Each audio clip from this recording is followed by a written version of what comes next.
안녕하세요. 반갑습니다. 세상을 알아가는 사회 시간이죠. 자, 오늘은 우리의 전통문화와 바람직한 전통문화의 계승 방법을 공부해 보도록 할게요. 자, 우선 전통문화란 한 사회에서 과거에 형성되어 세대 간 전승을 통해 오늘날까지 사람들의 생활에 영향을 미치고 있는 고유문화입니다. 이 고유화 문화니까 우리의 전통문화는 우리나라에서만 볼 수 있겠죠. 물론 다른 나라나 민족, 사회에도 비슷한 문화가 있을 수는 있어요. 그러나 우리 문화만의 특수한 성질이 있습니다. 그게 전통문화예요. 우리의 전통문화의 예로는 농경문화에서 비롯된 협동과 상부상조의 정신, 즉 두레, 울력, 품앗이, 향약, 개 등이 있어요. 이 두레는요, 공동 노동 조직이에요. 같이 일하는 조직, 단체죠, 단체. 그리고 울력은 공동 노동, 즉 함께 일한다라고 하는 동사입니다. 그래서 첫 번째 그 그림을 보면 두레를 조직하여 울력을 한다, 울력한다, 라고 하죠. 이렇게 표현하는 겁니다. 그리고 품앗이는 즉 노동력을 의미하고요. 아시, 이거는 서로 주고받는 give and take를 얘기하는 거예요. 그래서 품앗이는 노동력을 주고받는다라는 뜻입니다. 예를 들면 A가 BA를 도와주면 나중에 B가 AA를 도와주죠. 이 오늘날 품앗이는 과거에는 농경 쪽으로 많이 발달했었는데 오늘날에는요, 그 어른들이 서로의 경조사를 그 테이크아웃, 그 기브 앤 테이크 하는 모습으로 남아있어요. 그리고 향약은 마을 자치규약을 이야기하고요. 개는, 여러분 나중에 졸업하면 친구들끼리도 왜 개모임 같은 거 하죠? 개는 그 공동의 목표 달성을 위한 그 친목 조직이에요. 이게 하나씩 따로 나타날 수는 있어요. 다른 나라에도 하나하나의 비슷한 모양은 있을 수 있습니다. 하지만 이 모든 것이 종합적으로 나타나는 나라는 전 세계에서 유일하게 한국뿐이라고 유네스코에서도 인정합니다. 이 자랑스러운 전통문화. 자, 이 전통문화를 가진 여러분들도 협동과 상부상조 정도는 할 수 있겠죠? 그죠? 그것도 못하면 한국인 아니잖아요? 그죠? 농담입니다. 자, 그 외에도 효사상도 있고요. 그림처럼 김치와 불고기도 있고요. 세시풍속. 이 세시풍속이란 이게 해세자. 매해, 뭐 2000년, 2021년, 2022년 이걸 해라고 하죠. 해. 그리고 때시자, 시간. 그래서 해마다 일정한 때, 즉 설, 한식, 추석, 입춘, 동지 등등 우리 왜 24절기가 있죠? 우리 농경사회에 우리나라에는 24절기가 있습니다. 이런 그 때마다 치러지는 행사, 이것을 우리는 세시풍속이라고 불러요. 이 정월 대보름 때의 지불놀이 사진이 있는데요. 이 선생님도 어릴 적에 정월 대보름 날 낮에는 연날리기, 또 닭서리에서 선앙제에서 구워먹기, 또는 밤에는 그 쥐불놀이, 달집 태우기, 또는 그 마을 사람들의 소원을 담아서 풍기구를 기구를 만들어서 둥둥 띄우는 등날리기, 이런 것도 했었어요. 그래서 그 어린 시절에 가장 바쁘고 가장 즐거웠던 날이 정월 대보름이었던 것 같습니다. 자, 이 같은 전통 문화는 우리에게 좋은 기능, 즉 선물을 줍니다. 첫 번째, 이 같은 문화를 향유하는 구성원들끼리 유대감을 강화시켜주고요. 사회 유지와 통합에 기여합니다. 같은 것을 공유하는 사람끼리 더 친하잖아요.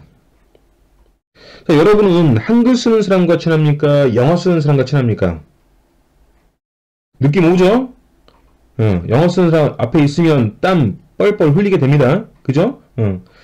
자, 우리가 외국에서 한글을 사용하거나 김치를 먹는 사람들 보면은 그냥 반가워요.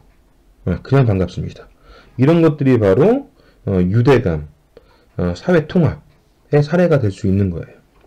자, 둘째로 다른 문화와 구별되는 문화 정체성을 유지하고 자긍심도 고취시켜줍니다. 된장국 먹고 김치찌개 먹고 하는 건 한국 사람. 한글 쓰는 건 한국 사람. 한글은 우리의 것. 이라는 문화 정체성도 생겨나요. 한국인은 어떻다. 나는 한국인이다. 라는 것도 있고요. 또는 고려청자의 아름다움에 놀라고 사물놀이에 흥겨워하는 외국인들을 보면서 역시 한국 문화가 짱이야 하고 자부심을 느끼기도 하는 것. 이런 것들이 사례가 될 수 있겠죠. 자, 셋째, 세계의 다양한 전통문화를 존중, 유지, 계승함으로써 세계 문화의 다양성을 증진시킬 수 있게 됩니다.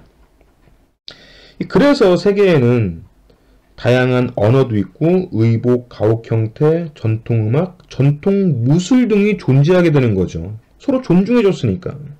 그죠? 서로 존중하게 되면 다양성이 더 커지게 되는 거예요. 자, 끝으로 인류 문화유산을 통해 대외적으로 국가 이미지를 개선하고 문화산업 육성에 기여하기도 하죠. 해외에서 열린 한복 패션쇼. 이걸 통해서 한복의 우수성을 널리 알리고 세계인들이 한복을 아름답다고 이야기해요. 그때 역시 한국 문화가 최고야. 또는 한국의 한복을 어떻게 하면 세계인들이 좋아하게 조금 변형해서 확산시킬 수 있을까 하면서 한복 산업에도 기여할 수 있겠죠. 예를 들면 개량 한복 같은 거. 그쵸? 자, 이런 것들도 있습니다. 잠깐 선생님 교재에는 없지만요. 우리 문화의 어떤 정체성과 자부심 이걸 좀 느끼게 해주려고 유네스코 한국위원회에 들어가 봤어요. 우선 여러분들 유네스코 한국위원회를 검색하시고 들어가면요. 메뉴창에 활동 그리고 문화가 있습니다. 이 문화를 클릭하시면요. 유네스코 문화정보 제공, 유산정보 제공이 나오고 이 중에 한국의 유산지도 유산지도 바로가기를 클릭하게 되면은 이런 화면이 뜹니다. 한국의 유산지도. 자, 이걸 이렇게 스크롤해서 이제 밑으로 내리게 되면요, 이런 모양이 나와요. 한국의 세계유산은 15건, 한국의 무형문화유산은 21건, 세계기록유산은 16건. 그래서 총 52건의 세계 문화유산이 등재되어 있어요. 대단한 나라입니다. 여기서 선생님은요, 무형 문화유산을 한번 클릭해 봤어요. 이거 이렇게 딱 클릭하면은 요런 그림이 또 나옵니다. 한국의 무형 문화유산. 그래서 목록이 21건의 목록이 쭉 나오고요. 그리고 그 옆에는 이 무형 문화유산으로 대표되는 지역들. 예를 들면 한산 모시짜기 하면은 서천군 일원 이런 식으로 나오고요. 그리고 또 뭐가 있어요? 동편제 하면은 전라북도 일원 이런 식으로 나옵니다. 서편제도 전라북도, 전라남도네요. 서편제는 전라남도 이런 식으로 우리의 무형문화유산과 해당되는 지역이 또 나오고, 그리고 하나하나 클릭하게 되면은 연등회를 클릭하게 되면은 거기에 대한 설명도 볼 수 있게 되어 있어요. 자, 어때요? 무형문화유산 쭉 목록을 보시면요, 여러분 잘 알고 있는 거죠? 농악, 김장, 씨름, 다 아시잖아요? 자, 맨 아래 볼까요? 맨 아래 보면은 연등회 있어요, 연등회. 예, 연등회 있습니다. 자, 연등회는 우리 석가모니의 탄생을 축하하는 그런 그 의식인데요. 우리 학교는 대전 유일의 공립고등학교로서 해마다 부처님 오신 날 즈음에 연등회를 실시했습니다. 안타깝게도 지난해부터 코로나로 인해 실시되지는 못했지만 이 연등회의 웅장함 또는 형형색색의 그 등불은 정말 장관입니다. 이 연등회는요, 더 이상 불교만의 종교 행사가 아니에요. 세계가 인정한 인류 문화유산이고요. 또 우리나라에서는 주요 무형문화재 제 122호로 국가적으로 보호하고 있는 전통문화입니다. 혹시나 내년이나 내후년에 혹시 또 이제 여러분들이 코로나가 이제 종식되고 연등회를 하게 되면 뭐 종교가 달라서 못해요 이런 말 하지 마시고 우리 대한민국의 또는 세계 문화유산 중에 하나를 보호하는 행사를 하고 있다라고 하면서 좀 자부심을 느껴보시기 바랍니다. 자, 이제 끝으로 이제 그 전통문화의 창조적 계승 이거 살펴볼게요. 자, 전통문화는요, 옛 모습 그대로 답습할 수만은 없어요. 우리를 둘러싼 환경과 시대가 변하고 있기 때문에 그것에 맞춰서 창조적 개성이 필요합니다. 즉, 우리 전통문화의 정체성과 장점을 유지하면서 세계화 시대의 타문화의 장점도 선별적으로 수용하며 문화융합을 이루어가기도 해야 돼요. 그것이 세계화 시대의 가장 바람직한 문화의 창조적 계승 방법이라고 볼 수 있어요. 자, 다시 한번 이 전통문화의 창조적 계승이란 고유의 전통문화의 정체성이나 장점을 지켜내는 것 뿐만 아니라 전통문화가 가진 가치를 깨닫고 시대의 변화에 맞게 재창조하는 것을 전통문화의 창조적 계승이라고 합니다. 이 전통문화의 창조적 계승을 위해 여러분은 어떤 태도를 가져야 될까요? 그렇죠. 우리 문화의 정체성과 장점을 뽑아낼 줄 알아야 돼요. 또 새로운 시대에 맞는 외래에서 들어온 또는 새롭게 발견된, 새롭게 발명된 새로운 문화의 장점도 뽑아낼 줄 알아야 돼요. 그 둘을 섞을 줄 알아야 돼요. 그렇죠. 우리 문화의 정체성을 유지하고 또 다른 문화의 그 장점을 능동적으로 수용하여 문화 융합하는 태도가 가장 필요한 겁니다. 이 문화 융합이 반복적으로 계속 나오고 있습니다. 그렇죠? 네, 중요하겠죠. 전통 문화의 창조적 계승 방안. 결론은 문화 융합인데 이 세 가지가 다 문화 융합 얘기하고 있는 거예요. 첫 번째, 전통 문화를 현대적으로 재평가해야 돼요. 아직도 시대에 맞지 않는 남존여비나 가부장적 질서, 이런 유교의 정통문화를 강조할 수는 없는 거예요. 현대적 관점에서 옳고 그름을 재평가해야 됩니다. 그래서 좋은 것, 옳은 것, 남길 것을 선별할 줄 알아야겠죠. 자, 두 번째,